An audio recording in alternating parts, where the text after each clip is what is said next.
Infinity यानी लामहदूदियत क्या है? क्या आपने आसमान की तरफ देखकर कभी ये सोचा है कि इसकी लिमिट क्या है? ये तारे जो दिखाई देते हैं, क्या इन्हें गिनना पॉसिबल है? इन्फिनिटी का बेसिक आइडिया यही है कि नंबर्स कभी खत्म नहीं होते। हमने अपने रेफरेंस के लिए बिलियंस और ट्रिलियन जैसी टर्म्स जरूर बनाई हुई हैं, लेकिन अगर आप आज गिनती स्टार्ट करें और गिनते जाएं और आपके मरने तक आपने जितना गिना हो वहीं से आपके बच्चे कंटिन्यू करें, पूरी इंसानियत गिनते गिनते खत्म हो जाएगी, लेकिन अरबों खरबों साल तक चलने के बाद भी वो गिनती चलती रहेगी। इसका कोई एंड नहीं होगा। इसी को कहते हैं इन्फिनिटी। चलें गिनती को छोड़ें। अगर मैं आपसे कहूं कि 0 से 1 के दरमियान कितने नंबर्स होते हैं तो आप पॉइंट की वैल्यू में जवाब दे देंगे, लेकिन असल में वो डिवीजन वहां खत्म नहीं होता। आप जितना जूम करेंगे पॉइंट के बाद 0 बढ़ते जाएंगे और ये सिलसिला हमेशा चलता रहेगा। थोड़ा और इजी करके समझाता हूँ। आप एक रस्सी लें और उसको 2 हिस्सों में तब तक काटें जब तक वो पूरी तरह खत्म नहीं हो जाती। आप जितनी बार भी काटें आपके पास उसका कुछ हिस्सा हमेशा बचेगा, और काटते काटते एक हद के बाद आप एक एटम पार्टिकल तक पहुंचेंगे जो कि इंसानी आंख से दिखाई भी नहीं दे रहा होगा, और आपको लगेगा कि शायद ये एंड है। लेकिन नहीं, अगर हम इतना पावरफुल माइक्रोस्कोप बना लें जो कि एक एटम को भी जूम कर सकता हो, तो एक सिंगल एटम भी जूम करने पर इस पूरी कायनात जितने बड़े मैग्निफिकेशन स्केल पर जूम हो सकता है। यानी एक सिंगल एटम भी जूम करने पर कभी ना खत्म होने वाली इन्फिनिटी को जन्म दे सकता है। इमेजिन करें कि एक ऐसा बॉक्स है जो डिस्ट्रॉय नहीं किया जा सकता। आप एक एप्पल को उसमें रखकर हमेशा हमेशा के लिए बंद कर दें। अब ना कोई चीज अंदर आ सकती है और ना ही बाहर जा सकती है। आहिस्ता आहिस्ता वो एप्पल सड़ना शुरू होगा और एक वक्त पे पूरी तरह डिकम्पोज होकर धूल में बदल जाएगा। वो धूल वो केमिकल एनर्जी होगी जो हम एप्पल खाकर हासिल करते हैं। अब क्योंकि वो एनर्जी एटमॉस्फेयर या जमीन में डिसॉल्व होने के बजाय एक बॉक्स में बंद है, तो अरबों खरबों सालों में उस धूल में मौजूद एनर्जी न्यूक्लियर फ्यूजन में तब्दील होकर हर पॉसिबल स्टेट से गुजारकर खुद को रीयूज करेगी, और एक स्पेसिफिक पीरियड ऑफ टाइम के बाद जब आप उस बॉक्स को खोलेंगे तो आपको वो एप्पल वैसा ही मिलेगा जैसा आपने रखा था। लेकिन ये कैसे हुआ? किस तरह एक सेब धूल बनकर वापस एक सेब में तब्दील हो गया? इंसानी अकल इस बात को मानने के लिए बहुत छोटी है, क्योंकि इसमें दिनों या महीनों का नहीं बल्कि अरबों खरबों सालों का वक्त लगेगा। और अगर वक्त इन्फिनिट यानी लामहदूद है तो सिर्फ सेब ही नहीं, इनफैक्ट हर वो पॉसिबल चीज जो उन लिमिटेड नंबर ऑफ पार्टिकल से अरेंज होकर कुछ बन सकती है, वो उस बॉक्स में किसी न किसी पीरियड ऑफ टाइम में कुछ ना कुछ बनकर मौजूद होगी। और ये सब मुमकिन होगा इन्फिनिटी की वजह से, क्योंकि इसकी कोई हद नहीं। तो इस हिसाब से तो कोई भी चीज कभी खत्म नहीं होती, तो क्या ये सब हमेशा चलता रहेगा? इंसान कैसे अपने दिमाग को किसी एक चीज पर रोके कि बस ये एंड है, इससे आगे कुछ नहीं होगा? तो उस एंड तक पहुंचने के लिए अगर हम इन्फिनिटी के इन सारे प्रोसेसेस को रिवर्स करें तो एक टाइम के बाद हर प्रोसेस एक सिंगुलर यानी वाहिद पॉइंट पर आकर रुकेगा, यानी वो पॉइंट जहां से ये सारी चीजें स्टार्ट हुई।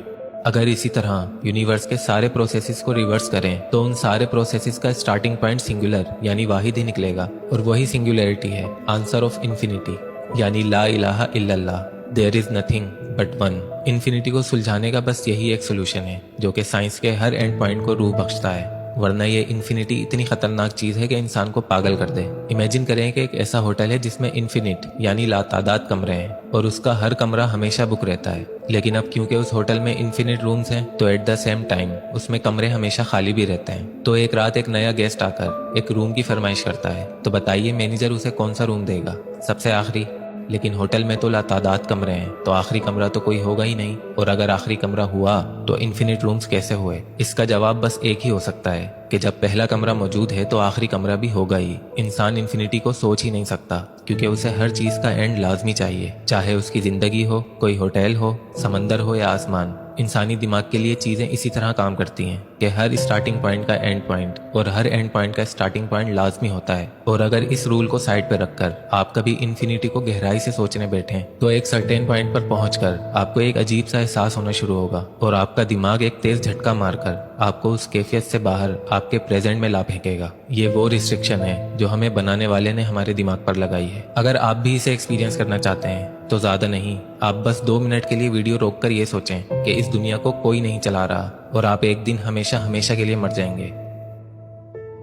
जो आप इस वक्त फील कर रहे हैं ये नाउम्मीदी और खालीपन की वो फीलिंग है जिसकी वजह से अक्सर लोग डिप्रेशन में जाकर सुसाइड कर लेते हैं। एक आदमी को एक खाली कमरे में 10 साल के लिए बंद कर दिया जाए जहां पूरा राशन हो तो भी वो इंसान कुछ महीनों से ज्यादा जिंदा नहीं रह सकता। लेकिन अगर वहीं उसके साथ एक छोटा सा बॉक्स रखा जाए और कहा जाए कि अगर उसने अपना पूरा वक्त अच्छी तरह गुजारा तो 10 साल बाद ये बॉक्स खुलेगा और इसमें उसके लिए कोई इनाम होगा, तो अब बताइए वो कितने साल तक जिंदा रहेगा? पूरे 10 साल।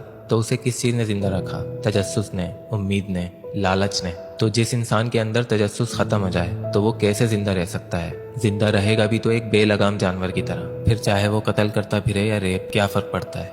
तो जब एक छोटा सा बॉक्स इंसान को 10 साल तक जिंदा और सीधा रख सकता है तो खुदा के वजूद की इंसानियत को कितनी जरूरत है उसका अंदाजा आप खुद लगा सकते हैं। आप एथियस्ट बनकर आजादी से इसीलिए घूमते हो क्योंकि बाकी लोग किसी न किसी दीन पर हैं। अगर सब एथियस्ट हो जाएं तो बेलगाम इंसान इतनी तबाही मचाएंगे कि दुनिया वापस पत्थरों के दौर में चली जाएगी और फिर तुम्हें तरक्की करने के लिए दोबारा किसी न किसी दीन की जरूरत पड़ रही होगी। लेकिन इन्फिनिटी हमारा फिर भी पीछा नहीं छोड़ेगी क्योंकि कोई एथियस्ट खुदा के वजूद से तो इनकार कर सकता है लेकिन इन्फिनिटी से इनकार नहीं कर सकता और ना ही उससे भाग सकता है क्योंकि इसके लिए पढ़ाई लिखाई की कोई जरूरत नहीं पड़ती। जब मैंने पहली बार आसमान की तरफ देखकर इन्फिनिटी को सोचा मैं सिर्फ 4 साल का था और मुझे ये बात समझ आ गई कि हर होती हुई चीज एक दिन खत्म होनी है। ना गम हमेशा रहने वाला है और ना ही खुशी, ना जमीन हमेशा रहने वाली है और ना ही आसमान, ना मेरे माँ बाप और ना ही मैं। और हर वो चीज जो इंसानी दिमाग को चैलेंज करे, चाहे अच्छी हो या बुरी, चाहे उसकी मर्जी से हो रही हो या जबरदस्ती, उसे एंड करने के लिए उसे खुदा यानी सिंगुलैरिटी को बीच में लाना ही पड़ेगा, चाहे उम्मीद बनाकर ही सही। तो मजबूर है इंसान,